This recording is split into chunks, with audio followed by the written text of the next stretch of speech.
waar dumarka Soomaalida saa ajnabiga isaga dhagaya waa habarta waa isha atriishays moodaa markaad eegdo waxaan eeg calooshii iyo isku dhaxdhaceen inaasii balay weyni badan ku qaaday fuud markii Soomaalida saa noo cabaani nasiidana baqi biyaha feeraha weyn lah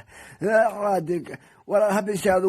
nasiida balay weyni badan Soomaalida tahay dhilooyinkii Soomaalida raqiiska weeye nasiida ceeb gabadhu markay xijaaban tahay oo asturan tahay maanta dhaxtada islu hayso waxaad ka fahmi kartaa ma jiro laakiin markii alaabtii oo kala daadan oo kala balaqsan oo mataqaanaa midba dhinac u cayaarayo qof walba ku dhiiranaya inuu wax ka sheego qof walba wuxuu oranaya way ka jilcaynayo waa kala daadanaysaa iyo garoonka hore lagu soo ciyaaray iyo waa laga dhamaystay iyo nafta lagu dhibayaa marka adeerayaalow annagana hana dambaajina oo dambiga ma rabno indhahana hanaga abeysina meesha waxba kuma haysaan alaab 60kii laga soo dhamaystay xilliga inaad rabdaan xaq uma leedin